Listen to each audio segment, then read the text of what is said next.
Salut à tous, bienvenue sur ma chaîne où je vous partage depuis déjà maintenant 5 ans ma passion pour le cinéma et pour les séries. Et aujourd'hui je vous propose une vidéo un peu différente et surtout un peu plus spéciale que j'aurais dû vous faire depuis déjà longtemps. Je vais vous dévoiler aujourd'hui mes 5 réalisateurs préférés. Bien entendu c'est totalement subjectif du coup et peut-être que vous n'allez pas être d'accord avec moi. Et c'est tant mieux d'ailleurs parce que le but de cette vidéo c'est d'échanger avec vous et de vous aider à mieux me connaître et à mieux me comprendre et surtout à comprendre plus facilement pourquoi j'en aime tel ou tel autre ou pourquoi je suis plus attaché à tel ou tel film qu'un autre. Alors n'hésitez pas si vous en avez un avis différent du mien ou bien si vous en aviez en tête quelqu'un qui mérite sa place dans ce top 5 à me le partager en commentaire tout au long de la vidéo. Et si jamais une partie de vous tente, pensez à liker la vidéo et à vous abonner à la chaîne pour me le faire savoir. Le premier réalisateur dont je vais vous parler aujourd'hui, c'est Robert Eggers. Alors peut-être que son nom ne vous dit pas grand chose, mais pourtant il s'agit de l'un des cinéastes les plus talentueux et originaux de ces 10 dernières années. Et je l'ai choisi car personnellement il incarne pour moi le renouveau du cinéma d'horreur avec une approche artistique et historique bien particulière qui me fascine. Je veux dire qu'il est encore assez jeune, il a même pas 40 ans et seulement 3 films à son actif, tous dans le genre de l'horreur, mais avec un style d'approche très personnel et qui se distingue pourtant facilement de ce que font tous les autres en la matière. Je l'ai découvert pour ma part il y a 5 ans avec son tout premier film The Witch et il faut dire qu'il a su immédiatement captiver mon attention avec son atmosphère sombre et mystique et surtout son univers directement inspiré du folklore et des mythes du XVIIe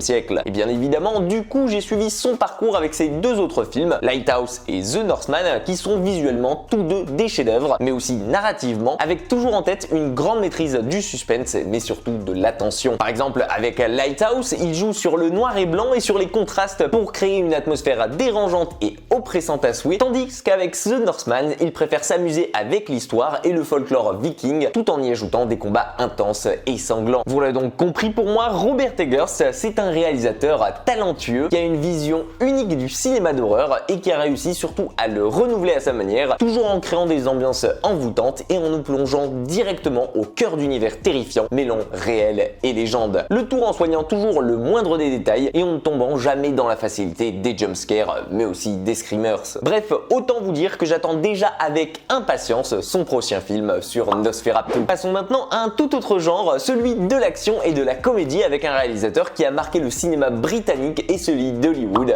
Guy Ritchie. Alors bien évidemment son nom n'est plus à présenter aujourd'hui tant il est connu et que chacun a plus ou moins eu l'occasion de le découvrir entre temps pour un de ses films. Que ce soit Sherlock Holmes, The Man from U.N.C.L.E. ou encore Snatch, il y a très peu de chances pour que l'un d'entre vous n'ait vu aucun de ces films. Mais il est tellement particulier avec son style incopiable et sa patte propre à lui que j'étais obligé de vous en parler. Pour ma part, je l'ai connu au cinéma avec la sortie de Sherlock Holmes quand j'avais 12 ans, donc ça commence à remonter maintenant, mais pourtant j'ai quasi loupé aucun de ces films depuis. Et je pense que vous serez d'accord avec moi pour dire que c'est un peu le roi du montage et surtout de l'action. Et sur ce point-là, il se distingue avec la caméra comme personne. Une chose qui s'illustre d'ailleurs parfaitement dans les combats de ces Sherlock Holmes et à travers les moments dans lesquels il utilise le slow motion qui est devenu sa marque de fabrique entre temps. Il a d'ailleurs même influencé d'autres réals du même genre comme Edgar Wright qui lui a emprunté ses célèbres transitions. Et même si ces derniers temps ces films sont un peu moins bons que ce à quoi il nous avait habitués, et bien pour ma part, j'ai toujours l'espoir de le voir un jour nous annoncer un Sherlock Holmes 3. Bref, changeons un peu de registre pour revenir en France avec un réalisateur qui ne me laisse pas indifférent et qui ose tout, Quentin Dupieux. Parce que oui, je me devais quand même de vous en parler et de vous mettre un français dans cette vidéo, et qui de mieux que le maître de l'imagination et surtout des idées loufoques pour représenter la pluralité de la comédie française. Et à tous ceux qui disent que les films français sont toujours les mêmes et que ce ne sont que des comédies racistes ou bien remplies de clichés qui fonctionnent en France, eh bien c'est parce que vous n'avez vu aucun film de Quentin Dupieux. Alors si vous ne le connaissez pas encore,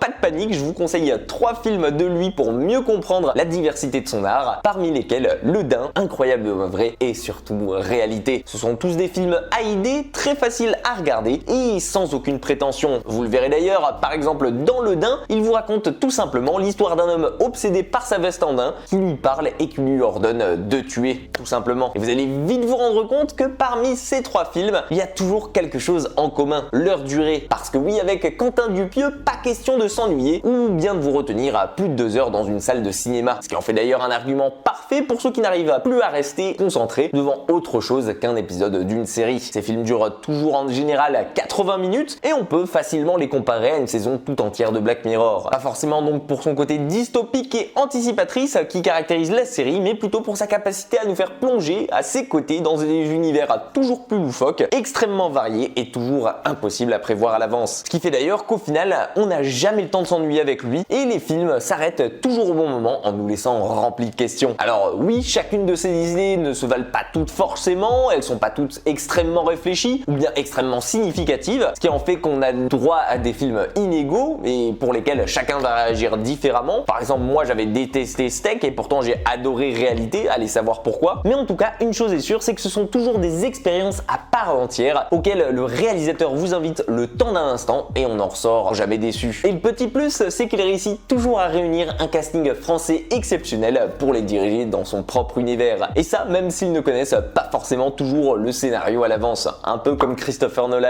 Ce qui me fait d'ailleurs une très bonne transition vers le prochain réalisateur dont je voulais vous parler aujourd'hui. Parce que oui, si vous me suivez depuis un peu longtemps sur cette chaîne, vous connaissez sûrement ma profonde admiration pour les films de Christopher Nolan. Lui qui a signé, à mon avis, parmi les meilleures œuvres sorties ces dernières années et surtout la trilogie de super-héros la plus réussie à mes yeux, celle bien entendu des Batman. Et si je le respecte et si pour moi il fait partie de mes réalisateurs préférés, eh bien c'est avant tout pour son application et surtout son exigence à vouloir toujours donner le meilleur de lui-même dans ses créations, que ce soit à travers ses scénarios qui sont toujours originaux et renversants à leur manière, du côté de l'utilisation des effets spéciaux, lui qui préfère toujours le naturel au numérique, comme on a pu le voir à l'occasion avec Interstellar et le champ de maïs qu'il avait fait pousser pour l'occasion, ou encore tout simplement avec Tenet et le Boeing 747 qu'il a fait réellement cracher. Et c'est quelqu'un de fascinant qui arrive toujours à s'entourer des meilleurs collaborateurs et à les choisir avec soin. D'ailleurs, regardez par vous-même combien de fois il a réinvité Michael Caine et Hans Zimmer à travers ses œuvres. Bref, à mes yeux, Nolan, c'est un cinéaste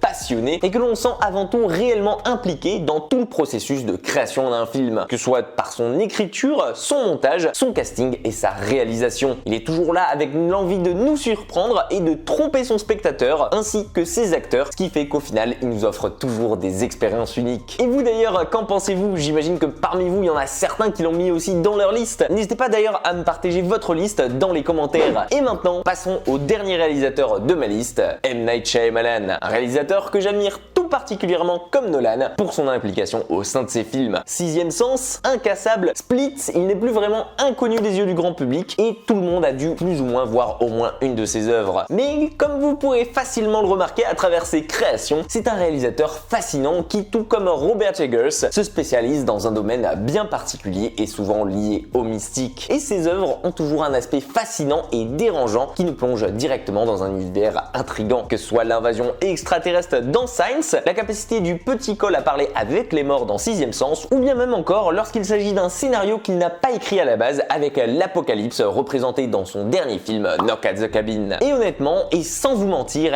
M. Night Shyamalan, c'est pour moi un réalisateur fascinant qui sait toujours nous surprendre avec des scénarios originaux mais surtout des twists inattendus, chose dans laquelle il excelle d'ailleurs. Et il a aussi pour moi le talent de diriger et surtout d'entraîner des acteurs là où on ne les attend pas forcément à l'origine, comme par exemple Bruce Willis en super-héros, Rupert Grint dans un thriller empreint d'horreur ou encore Dave Bautista dans un rôle touchant dans son dernier film. Et au final, ces films ne laissent jamais indifférent et méritent d'être redécouverts ou bien découverts si vous ne les connaissez pas. Et voilà, c'était ma liste de mes 5 réalisateurs préférés. J'espère que vous aurez apprécié ce format qui est différent d'habitude et qu'il vous aura permis de découvrir des réalisateurs qui, à mes yeux, valent le coup. D'ailleurs, je me suis arrêté à 5 ici, bien entendu, j'allais pas vous faire une vidéo de 25 minutes, mais sachez que j'en ai encore quelques-uns que je n'ai pas inclus ici. Et donc, si jamais ça vous plaît et que vous voulez une partie 2, n'hésitez pas à me le faire savoir en explosant la barre des pouces bleus. En tout cas, n'hésitez pas à me partager vos réalisateurs préférés juste en dessous dans cette vidéo. Et si vous avez aimé celle-ci, pensez à la liker, à la partager et surtout à ne rien manquer pour les prochaines critiques ciné qui arrivent très vite. Comme d'habitude, prenez soin de vous et nous on se dit à très vite pour une toute nouvelle critique.